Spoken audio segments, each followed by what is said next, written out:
I arrived at Fort Braddock a decade ago with my head shaved, my boots polished, and enough patriotism to light a flag on fire. That was before the sandstorms of Kandahar, the ghosts of Fallujah, and the heat of betrayals colder than bullets. Today, I'm 33, staff sergeant, decorated, trusted, and overlooked. I'm the guy who trains the guys who get promoted before I do. I've served 4 deployments, 2 Bronze Stars. No complaints, no insubordination. Hell, I've written portions of the field manuals still used across battalion schools. But in the eyes of my commanding officer, Colonel Brenda Halverson, I'm legacy. Legacy. A polite way to say, we've moved on from you. Halverson is sharp West Point grad, silver oak leaves on her shoulder, polished speeches about modern military efficiency. The kind of officer who can quote Army doctrine but has never led a patrol in an IED-heavy village under blackout conditions. I respect her rank, but that's about it. 3 months ago, I applied for transfer into the 92nd Advanced Warfare Unit. I trained half the guys in that squad. Tactical innovation, decision-making under fire, field robotics, those were my contributions. Hell, I introduced the very command drills the 92nd uses during live fire exercises. My application was denied. Again. The rejection came with 5 words I've grown to loathe. We'll revisit this next quarter. Which, in Army speak, translates to, you're not going anywhere, Reese. So I go back to doing what I do training recruits in 100-degree heat, watching 22-year-olds fumble magazines while checking their smartwatches. We've traded grit for gadgets. Tactics for tablets. And I'm still out here teaching kids how to fire, move, and survive. Last month, I led Echo Squad through their first live exercise. Most of them didn't know how to properly breach a 2-story structure. One froze mid-fire drill because her gloves weren't touch-sensitive. Another dropped a loaded magazine during a crawl under barbed wire. You're not going to be able to scroll your way out of a firefight, I told them. Your rifle doesn't care how many followers you've got. They laughed. But I didn't. I returned to the barracks that night, exhausted. Not from the physical strain. That part's easy. It's the emotional weight. The quiet realization that maybe the system no longer sees me. I opened my laptop and stared at the Army portal. Then I clicked open LinkedIn for the first time in months. I typed, Field Tactical Operations, Military Logistics, Strategic Training Lead, and there it was. Monarch Tactical Systems, a private defense tech firm contracting with Homeland Security and several NATO partners. They were hiring a field operations leader with active duty background, combat coordination experience, and deep knowledge of human-machine integration. Must be comfortable leading high-pressure simulation and real-time decision units. I reread the line twice. It sounded like my life. Only this one came with stock options and respect. That weekend, I submitted my resume. The guilt hit later. The Army raised me. It taught me discipline, brotherhood, sacrifice. It gave me purpose when I had none. But purpose fades when leadership stops seeing you as a person and starts viewing you as a placeholder. Monday morning, I was summoned to Colonel Halverson's office. Her voice was clipped. Neutral. I heard you've been exploring outside options, Sergeant Reese. I kept my posture still. Yes, ma'am. I'm reviewing opportunities. The interview with Monarch Tactical was scheduled for Friday at 0900. By Thursday morning, half the base seemed to know.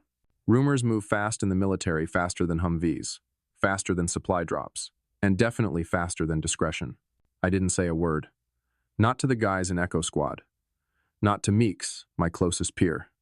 Not even to Sergeant Major Ramirez, who'd once covered my 6 in a busted op outside Kabul and had the scars to prove it. But the silence didn't protect me. At 0630 sharp, my access to the officer lounge was revoked. At 0745, I was pulled from rotation on next month's training calendar. By noon, my security badge had been flagged for administrative audit. And at 1400, Halverson called me into her office again. She didn't mince words. You made your choice. Now we're making ours. I stood at parade rest. I've submitted no resignation, ma'am. Intent speaks louder than action, Sergeant. If your loyalty's wavering, so is our trust. I've served 11 years without a single mark against me. She folded her arms. Until now. That was it. No formal reprimand. No hearing. Just a quiet, bureaucratic exile. That night, I didn't sleep. Not from guilt, but from the weight of understanding something deeper. Loyalty, in their eyes, only mattered when it served them.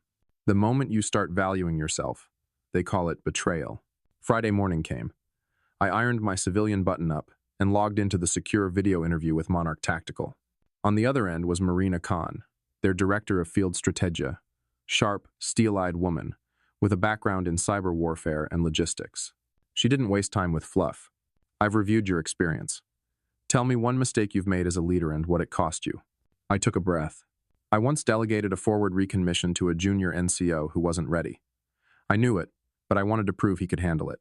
He made a call that got one of our guys pinned for 12 hours. We extracted clean. But that delay cost a bigger op we'd been coordinating for weeks. She leaned forward. What did you learn? Leadership isn't just about giving people chances. It's knowing which chances they're ready for and when to wait. She nodded. Good answer. Here's mine. We're building real-time tactical platforms for civilian defense partners. We need people who understand chaos, who can manage stress, who've made mistakes and don't pretend otherwise. Then she smiled. We'd like to offer you a provisional role field ops strategist. Tier 1, 3-month probation, then full-time with relocation and clearance support. I stared at the screen, then nodded slowly. Yes, I'm in. The contract came through that afternoon. Base pay, 40% higher than my Army salary. Equity options, housing assistance, and a clause I'd never seen before. Mission autonomy guarantee. It meant they wouldn't micromanage from headquarters. I'd be trusted to lead, really lead. By Monday, I began quietly preparing for discharge. A transition of this nature wasn't instant, but it didn't need to be loud. Meeks caught me packing up old field notes in the mess hall. You leaving? Eventually. He nodded, but his voice was tight. They're already saying you bailed. Let them. You were the best we had, Reese. That's the problem. The next few weeks blurred. Halverson kept me off real assignments. Instead, she handed me clerical work and review paperwork for recruits I'd never met. It was punishment masked as reassignment. I complied, silently, with dignity, because I wasn't just leaving the Army, I was leaving their version of it. But word spreads both ways. One morning, Private Soto from Echo Squad jogged beside me on the track. Sarge, is it true? You're out? Soon. But you're the one who made me stay after my first week. You stayed for yourself, Soto. I just reminded you why you signed up. He looked down. They're gonna miss you. I looked at the field, then the horizon. Not as much as I missed who I used to be here. Then came the moment I didn't expect. Halverson summoned me a final time, 2 weeks before my discharge was processed. She didn't stand behind her desk. She stood beside it. You're really going through with it? I am. You think civilian contracts will give you what we can't? No, ma'am. I think they already have. She looked away for a moment, then back. You were the last of a breed, Reese. Quiet professionals. Field-made leaders. Maybe that's what makes you obsolete. End of Chapter 7. I smiled finally. Or maybe it's what makes me free. I left Fort Braddock at dawn. No ceremony. No salute. No farewell luncheon with soggy sandwiches and stale coffee. Just the hum of tires on asphalt as I drove east toward Monarch's Virginia training site toward a life where experience mattered more than obedience. You're one of the most experienced NCOs in this space, but we can't have leadership distracted by outside ambitions. With respect, ma'am, leadership isn't supposed to stagnate. It's supposed to evolve. Be careful, Reese. The Army doesn't take kindly to people looking over the fence. And loyalty isn't one way. We locked eyes. She dismissed me without another word. 2 days later, Monarch Tactical called. Carter, we'd like to move forward with interviews. Your dossier is impressive. It wasn't just the words. It was the tone. They spoke to me like I mattered. Like I wasn't just a file. Like experience counted for something beyond a pin on a dress uniform. That night, I stood on the training field under Texas stars. The wind smelled like metal and sweat. Echo Squad had just completed their 4th night exercise. Still sloppy, but improving. One of them, Private Soto, jogged over to me, breathless. Sarge, you ever think about leaving? I looked at him for a long moment. Every day. But the day I do, I won't leave angry. I'll leave better. And I meant it. Because sometimes, leaving isn't betrayal. Sometimes, it's reclaiming your value from people too blind to see it. The headquarters of Monarch Tactical sat nestled in the foothills of Northern Virginia, unassuming glass-paneled building surrounded by scrub pine and perimeter drones. It looked more like a tech startup than a defense contractor, which made sense. They were both. I arrived at 0700. Sharp. First day on the job. No uniform, no salute. Just me, a breathable polo shirt, black field pants, and a clipped badge that felt more like a backstage pass than a rank. A woman at reception checked my ID, gave a polite smile, and handed me a clearance key. "Mr. Reese, they're expecting you in Bay 4. Field integration." Bay 4 was a converted aircraft hangar. Inside, field drones the size of dogs, collapsible targeting units, climate pods, and a simulated urban environment. Marina Khan waited for me there, tablet in hand, already reviewing code. "You're early," she said without looking up. "Old habits, ma'am." "Drop the ma'am. You're not in a chain of command here. We use first names. You're Carter. I'm Marina. Welcome to real autonomy." It felt strange. Strange but good. I was briefed on the current assignment. Operation Clear Thread, a private public initiative simulating disaster response in grid failure scenarios. "We're building AI, assisted team modules," Marina explained. "Small units, autonomous equipment, human oversight. We need you to lead the integration drills." "What's the fail condition?" "If one unit collapses under stress, or if any civilian actor dies in the submission failure, and our funding gets reviewed." "High stakes. Who do I have on my team?" She handed me a dossier. 5 civilian operatives, 2 ex-military contractors, and 1 analyst straight out of MIT. A mix of egos, inexperience, and potential. My specialty. I met them that afternoon in the staging pod.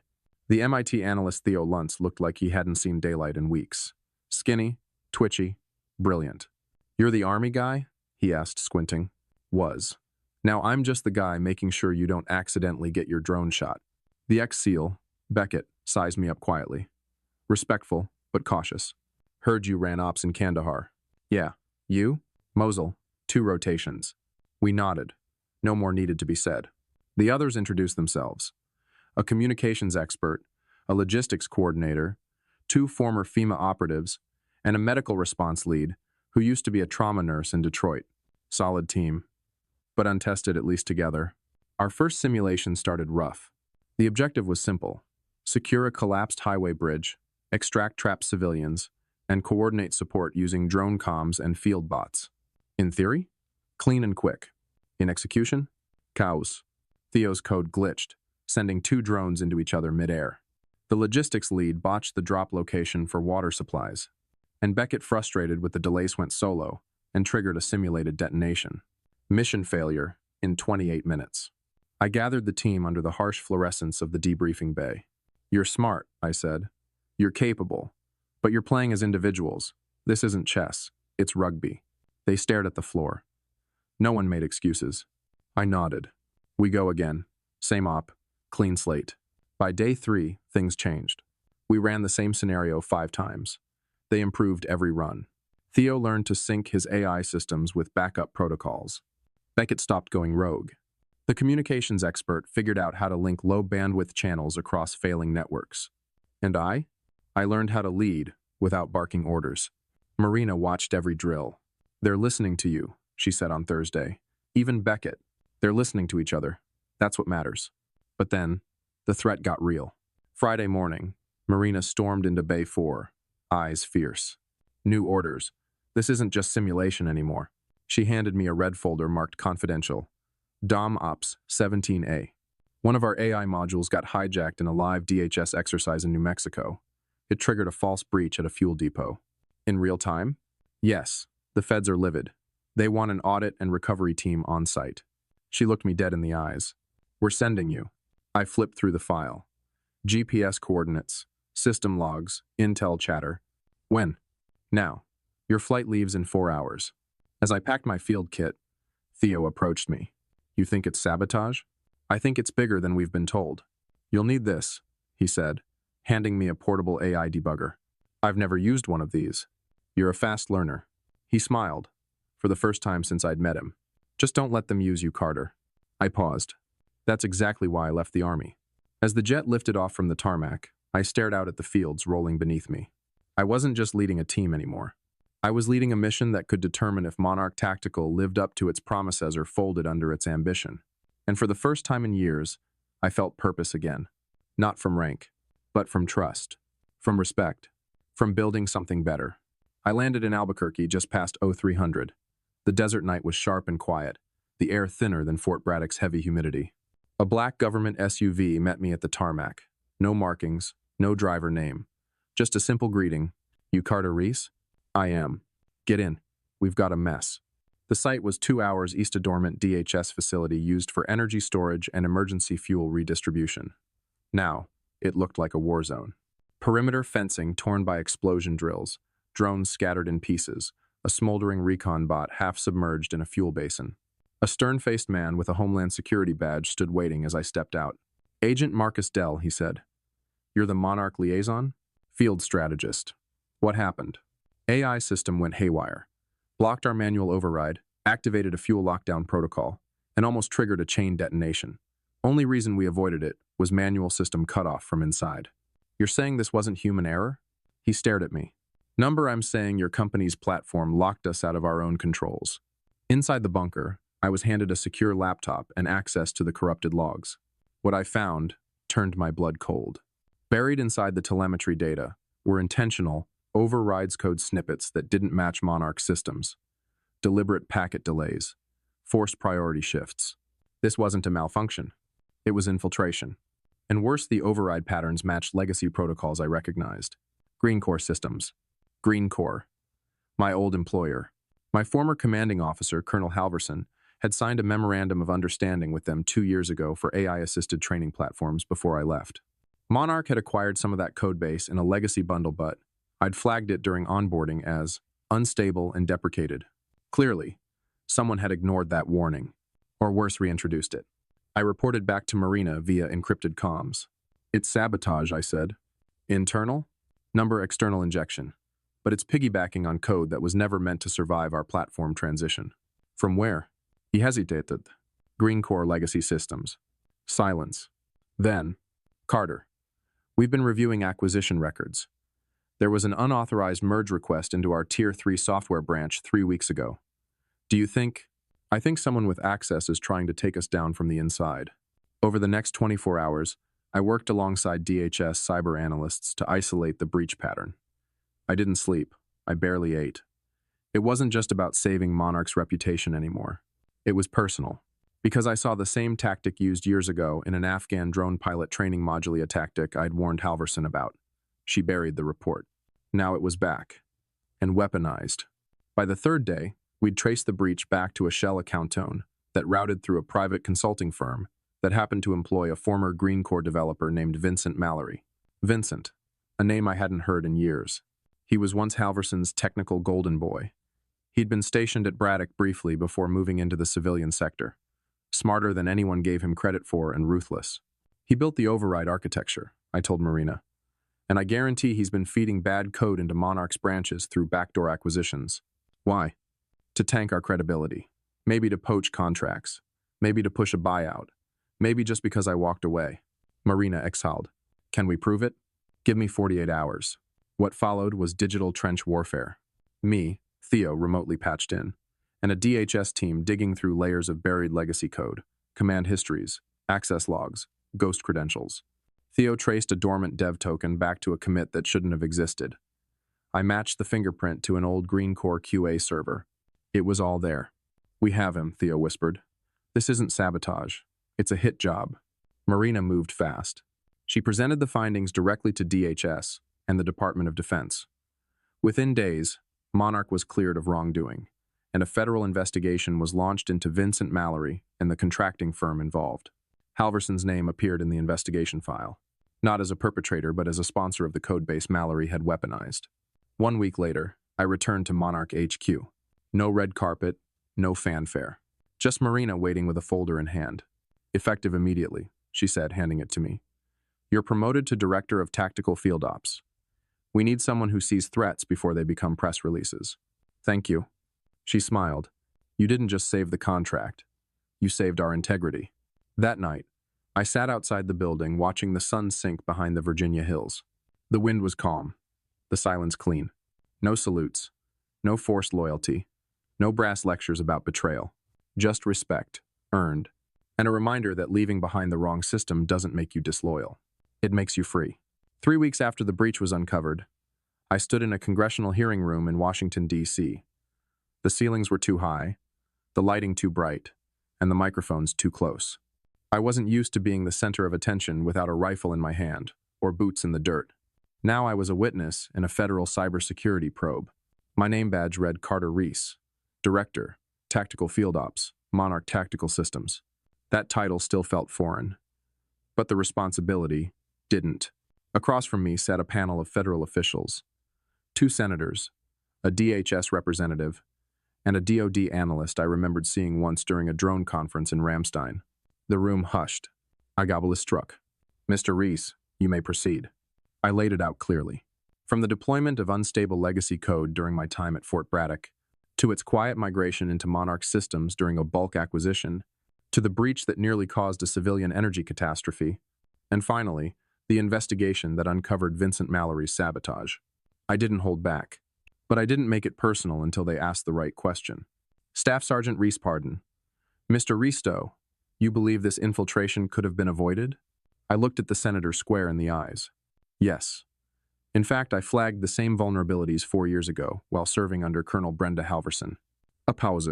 You're saying your former commander knowingly ignored security warnings? I'm saying those warnings were deprioritized to serve modernization quotas and acquisition deals. What happened wasn't just technical failure, was systemic neglect. That statement rippled through the panel like a live wire. By the following day, the press picked it up. Former Army Staff Sergeant blows whistle on defense oversight lapses. Sabotage tied to ignored military warning from years prior. Halverson didn't release a statement, but she didn't need to. Within 72 hours, she was placed on administrative leave pending internal review. Some said she was furious. Others said she saw it coming. May? I didn't feel vindictive. I felt clean. Back at Monarch, Marina called a full team meeting in the strategy bay. We've been cleared, not just of wrongdoing, but of liability. The DHS has reinstated our certification and extended our funding for Phase 2 of Operation Clear Thread. Cheers, applause, high fives. Then she looked at me. And we're assigning Carter to lead our most high-profile field mission to date, an integrated response test with NATO forces next quarter. Real stakes, real pressure. We need our best. Training began the next week. I built the task force from scratch. Beckett returned. Theo joined me full-time. We brought in new analysts, field medics, drone engineers, people who'd seen the inside of war and the edge of failure and kept going. We worked 16-hour days. We rewrote protocols. We stress-tested everything. And I drilled into them one thing I knew to be true. Respect is not earned by rank, it's earned by readiness. Meanwhile, news broke that Halverson had quietly submitted her resignation. No ceremony, no press conference, just an exit memo and avoided pension bonus. Apparently, Green Corps' stock dropped 12% in a week. The board began restructuring. Mallory was indicted. And Fort Braddock's leadership was reassigned under a new cybersecurity mandate. On the eve of our final pre-deployment test, I got a call from my old peer Meeks. Just wanted to say, you were right, Carter. We stayed. We stagnated. You left. You led. You can still go, I said. Not all of us get the chance. He paused. But watching you take them down, that was for all of us. Our NATO exercise was a success. The drones performed flawlessly. The human-AI coordination scored higher than any previous simulation. And our tactical unit was praised for field excellence and digital leadership. I stood at the front of our unit's final debrief, tired but proud. Some of you came here thinking you were replacing a system. You're not. You're building one. They applauded, not because they had to, because they believed it. That night, alone in my apartment, I stared at the challenge coin Monarch had given me. Lead when others won't. I placed it next to my bronze stars. Not above, not below, just beside them. Because for the first time in a long time, both honors meant something again. The alert came at 0400. I was already awake bad habit from years of early command briefs and restless dreams. Marina's voice buzzed through the encrypted Monarch line. We've got a real-world trigger. Eastern Seaboard. Cyber attack on a regional hospital grid in North Carolina. DHS is requesting joint civilian, military emergency coordination. Confirmed casualties? Unknown. But they've lost surgical power. Ill backups are failing. This is a cross-agency response. They want you airborne in 90 minutes. I sat up, already reaching for my bag. The past year of drills, simulations, and political fallout meant nothing if we couldn't deliver when it mattered. By 0600, our Monarch strike team was on board a private transport jet, engines howling toward the rising sun. Beside me, Beckett checked his gear. Theo was typing furiously, rerouting satellite permissions. The team was silent-focused. We weren't just proving a concept this time. We were saving lives. Landing at a rural airstrip just outside Raleigh, we were met by FEMA and local National Guard. The scene was controlled chaos, dozens of patients evacuated into triage tents, ambulances rerouted due to grid malfunctions, and hospital staff on the verge of collapse from 36-hour shifts. The hospital's power system had been compromised via a phishing scheme targeting their HVAC AI controller. That infection cascaded into patient monitoring systems, backup batteries, and even doors, some of which had locked shut during surgery. 3 patients had died. I didn't hesitate. Beckett, take Alpha Team and secure building access. If a door fails, you open it. If a hallway floods with data, you drain it. Roger. Theo, patch in our AI override module. We're creating a mirror ops room on the 5th floor. You control data traffic. Nobody touches hospital systems without going through us. Already linked. Medic teams, you're embedded with trauma staff. They're overwhelmed. You become the calm they forgot they had. We moved. Fast, efficient, focused. The hours blurred. Theo caught a second infection vector in the surgical wing one that hadn't activated yet. He neutralized it with a counter protocol we'd built during our NATO sim. Beckett pried open a door using nothing but a hydraulic brace and his old SEAL training. Our medics resuscitated 2 patients who'd flatlined due to a monitoring blackout. By nightfall, the system was stable. We'd lost 3, but saved 42. A nurse hugged one of our team members, crying. We thought no one was coming. Back at the base tent, Marina called in. We've had full confirmation. DHS is issuing a formal commendation. Your team just executed the fastest coordinated digital recovery on U.S. soil. I didn't do it alone, I said. Number. But you built the team that could. She paused. We're submitting your name for civilian honors. Something more permanent. I didn't answer immediately, because recognition mattered less than knowing we'd done what others couldn't. A week later, I visited Fort Braddock. Unofficially. Quietly. I drove past the same barracks I once woke up in every morning, past the field where I'd watched legacy fade into automation. The new CO had heard of me.